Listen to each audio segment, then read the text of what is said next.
నేపాల్లో కల్లోలం, నేతల అవినీతిపై భగ్గుమన్న యువతరం, పార్లమెంట్ సుప్రీంకోర్టు సహా నేతల ఇళ్లకు నిప్పు, ప్రధాని ఓలీ మంత్రుల రాజీనామా, మాజీ ప్రధాని ఆయన భార్యపై దాడి, మరో మాజీ ప్రధాని భార్య మృతి, మంత్రిపై దాడి చేసిన ఆందోళనకారులు, కాఠ్మండులోనూ నిరవధిక కర్ఫ్యూ, విమానాశ్రయం మూసివేత, సరిహద్దులను అప్రమత్తం చేసిన భారత్. ఇగో సింగ భవనం పైకెక్కిన ఆందోళనకారులు, మొత్తం పార్లమెంట్ భవనం. కాఠ్మండులో నేపాల్ ప్రధాని కార్యాలయం, మంత్రిత్వ శాఖల సముదాయం, సింగ దర్బార్లో ఎగిసి పడుతున్న మంటలు తగలబెట్టి పారేసారు. మాజీ ప్రధాని భార్య నేపాల్లో ఉన్నటువంటి ప్రజలంతా ప్రభుత్వం మీద తిరుగుబాటు చేసి దొరికిన మంత్రిని దొరికినట్టు తొక్కి తన్ని పెట్రోల్ పోసి తగలబెడతారు. కారణం ఏంది? ప్రభుత్వం సోషల్ మీడియా సైట్లను బ్యాన్ చేసిందడ. ఫేస్బుక్, వాట్సాప్, గూగుల్ ఇవన్నీ ఏది ఎక్స్ ఇవన్నిటిని చేయడంతో ఆగ్రహం పెళ్ళు బీకిపోయి మీరు ఎవర్రా చేస్తందుకు మా లిబర్టీని రక్షించడానికి మీరున్నారు, మా మీద మీరు ఆంక్షలు పెడతారా అని పోయి మొత్తం నేపాల్ అంతా ప్రభుత్వం మీద తిరగబడితే సస్తిరా దేవుడా అని చెప్పి ఎక్కడోడక్కడ పరారయ్యారు. ఎందుకు సోషల్ మీడియాని రద్దు చేసింది అంటే ఇక సోషల్ మీడియాలో ఇక్కడ వీళ్ళ అవినీతి పైన, ప్రధానమంత్రి అవినీతి పైన, అక్కడ ఉన్నటువంటి మంత్రుల అవినీతి పైన సోషల్ మీడియాలో చర్చ జరుగుతుంది. ఈ చర్చ జరుగుతుంది, మొత్తం చర్చ అంతా జరుగుతూ ప్రాబ్లం అవుతుందని చెప్పేసి సోషల్ మీడియానే రద్దు చేసి పడేసింది అక్కడ ప్రభుత్వం. రద్దు చేస్తారా అని మీ పాల పని చేసిండ్రు. రైట్. ఇక మిగతా రెండో పేజీలో చూస్తే ఇక నేపాల్ అల్లకల్లోలమైంది, సామాజిక మాధ్యమాలపై నిషేధం ప్రారంభమైన జన్జడ్ ఉద్యమం కొత్త మలుపు తిరిగి నేతల అవినీతిపైకి మళ్ళింది. రాజధాని కాఠ్మండు అగ్నిగుండమైంది. ప్రభుత్వం రాజీనామా చేయాలని డిమాండ్ చేస్తూ యువత భారీగా హింసకు పాల్పడ్డారు. పార్లమెంట్, సుప్రీంకోర్టు అధ్యక్షుడు, ప్రధాని నివాసాలు సహా పలువురు మంత్రులు ఇళ్లకు నిప్పు పెట్టారు. మంత్రులపై దాడులు చేశారు. పోలీస్ స్టేషన్లు, పార్టీల కార్యాలయాలకు నిప్పు పెట్టారు. కాంతిపూర్ టీవీ కార్యాలయం పైన దాడి చేశారు. ఆందోళన హింసాత్మకంగా మారడంతో సైన్యం సూచన మేరకు ప్రధాని కేపీ శర్మ, ఓలీ సహా పలువురు మంత్రులు రాజీనామా చేశారు. వారిని దేశం దాటించేందుకు సైన్యం ప్రయత్నిస్తుందన్న వార్తలు వచ్చాయి. అయితే ఓలీ నేపాల్లోనే ఉంటారని తెలుస్తోంది. ప్రధాని రాజీనామా చేసిన ఆందోళనకారులు శాంతించలేదు. దీంతో కాఠ్మండులో నిరవధిక కర్ఫ్యూ విధించాల్సి వచ్చింది. సైన్యం రంగంలోకి దిగింది. దేశ భద్రతా బాధ్యతను చేపట్టింది. ఆందోళన నేపథ్యంలో కాఠ్మండులోని త్రిభువన్ అంతర్జాతీయ విమానాశ్రయాన్ని మూసివేశారు. భారత్ నుంచి వెళ్లే విమానాలు నిలిపివేశారు. సరిహద్దులో భారత ప్రభుత్వం అప్రమత్తత ప్రకటించింది. నేపాల్లోని భారతీయుల రక్షణ కోసం చర్యలు చేపట్టింది. అవినీతి అసలు కారణం. నేపాల్ ప్రధాని కేపీ శర్మ ఓలీ నేతృత్వం లోని ప్రభుత్వం అవినీతిలో కూరుకుపోయిందని ఇటీవల సామాజిక మాధ్యమాల్లో జనరేషన్ షెడ్ ప్రచారం ప్రారంభించింది. ఈ నేపథ్యంలోనే వారిని అడ్డుకునేందుకు ప్రభుత్వం రిజిస్ట్రేషన్ సాకుతో సామాజిక మాధ్యమాలపై నిషేధం విధించింది. దీంతో యువతరం భగ్గుమంది. సోమవారం పెద్ద ఎత్తున ఆందోళనకు దిగడంతో పోలీసులు జరిపిన కాల్పులో 19 మరణించారు. పరిస్థితి తీవ్రంగా మారడంతో దిగొచ్చిన ప్రభుత్వం సామాజిక మాధ్యమాలపై నిషేధాన్ని ఎత్తేసింది. అయినా యువత శాంతించలేదు. మంగళవారం ఒక్కసారిగా రోడ్లపైకి వచ్చారు. అవినీతి నేతలపై చర్యలు తీసుకోవాలని డిమాండ్ చేశారు. కర్ఫ్యూ ఉన్నా లెక్క చేయకుండా కాలంకి, భనేశ్వర్, చపాగాన్, తెకోలాలో ఆందోళనకు దిగారు. రాజధానిలోని పలు ప్రభుత్వ కార్యాలయాల్లోకి చొచ్చుకెళ్లారు. విధ్వంసాలు సృష్టించారు. వందల మంది ఆందోళనకారులు ప్రధాని ఓలీ కార్యాలయంలోకి దూసుకెళ్లారు. కాల్పుల్లో 19 మంది మృతికి బాధ్యత వహిస్తూ రాజీనామా చేయాలని డిమాండ్ చేశారు. దీంతో సైన్యం సూచన మేరకు వెంటనే ఆయన రాజీనామా చేస్తున్నట్టుగా ప్రకటించారు. అక్కడితో ఆగని నిరసనకారులు పార్లమెంటుపై దాడి చేసి నిప్పంటించారు. అధ్యక్షుడు రామచంద్ర పటేల్ ఇంటిపై దాడి చేశారు. అంతకుముందుకు ప్రధానికి చెందిన బాల్కోట్లోని ఇంటికి నిప్పు పెట్టారు. మాజీ ప్రధాని పుష్పకమల్ దహాల్తో పాటు కమ్యూనికేషన్ల శాఖ మంత్రి పృథ్వీ సుబ్బా గురుంగు, మాజీ హోంమంత్రి రమేష్ లేఖ్పై ఇళ్లపై కూడా దాడి చేశారు. బుధానికాంతలో ఉన్న నేపాలీ కాంగ్రెస్ చీఫ్, మాజీ ప్రధాని షేర్ బహదూర్ దేబ్బా ఇంటిని ఆందోళనకారులు తగలబెట్టారు. ఆయన భార్య అర్జు దేవబాపై వారు దాడి చేసిన వీడియో సామాజిక మాధ్యమాల్లో వైరల్ అయింది. ఈ దాడిలో వారికి స్వల్ప గాయాలయ్యాయి. దేవబా కుమారుడు జైబీర్కు వాటాలున్న హిల్టన్ హోటల్ను ఆందోళనకారులు తగలబెట్టారు.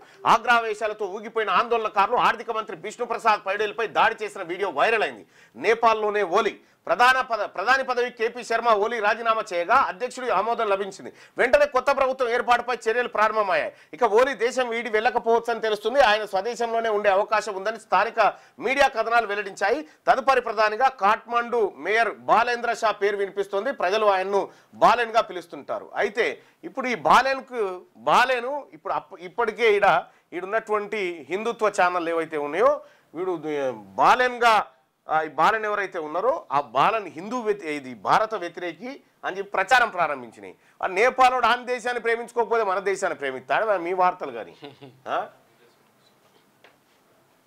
ఒక్కసారి ఈ వీడియోస్ని ఒక్కసారి చూసే ప్రయత్నం చేద్దామయ్యా. ఎన్నడో ఒకనాడు ఈ దేశంలో నిర్బంధం పెరిగితే ఈ దేశంలో కూడా ఈ పరిస్థితి దాపురిస్తుంది. ఏంది ఇది? మొత్తం యూత్ రోడ్ మీదకి వచ్చేసింది.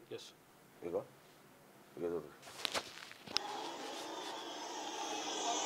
ఓ ఆర్మీ చేతులు ఎత్తేసింది ఇక మాతోటి కాదని.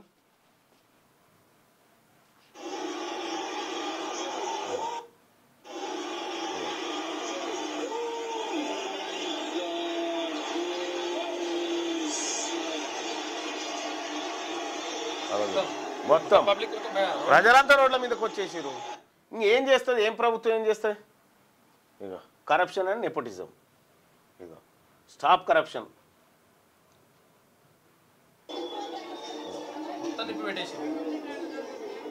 నిప్పు పెట్టి కాల్చారు. దోపిడీ, కరప్షను, అణిచివేత పెరిగినప్పుడు ఇటువంటివి ఉడతాయి.